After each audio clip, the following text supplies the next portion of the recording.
Comment diviser avec reste?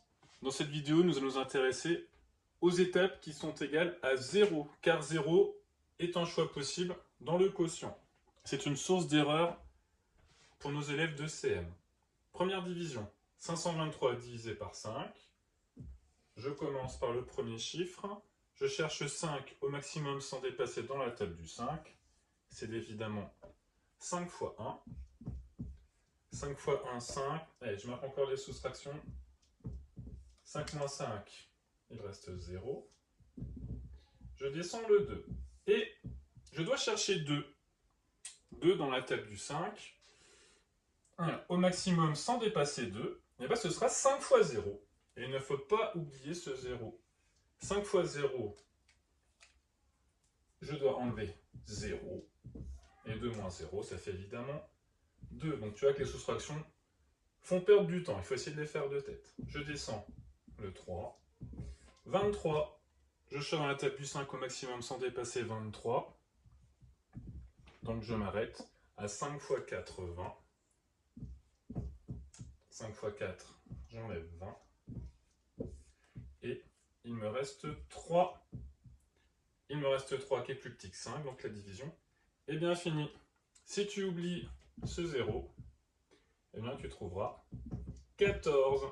Et bien évidemment, 104 €, ce n'est pas 14 €, donc il faut faire très attention. En général, les élèves arrivent plus souvent à trouver le 0 quand il est à l'intérieur du chiffre, à l'intérieur du quotient. Nous allons voir le cas où les élèves l'oublient le plus souvent.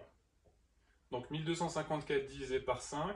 Si je prends simplement le 1, je vais devoir m'arrêter à 5 fois 0. Ma première étape sera nulle. Donc je prends deux chiffres.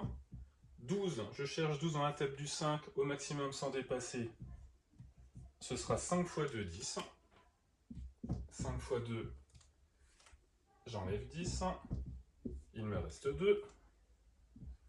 Je descends le 5. 25 dans la table du 5, c'est facile. On le reconnaît, c'est 5 fois 5. 5 fois 5, 25. Vous voyez, bon, 25 moins 25, on sait que c'est égal à 0. Donc il faut arriver à les enlever, ces soustractions vertes, au bout d'un moment. Et là, il reste 4. 4 est plus petit que 5, donc la division est terminée. Et non, c'est là le piège justement, parce qu'il me reste encore une étape à faire. Je ne me suis pas occupé du 4. 4 au maximum sans dépasser, eh bien, c'est 5 fois 0. Et c'est cette étape-là que les enfants oublient très souvent.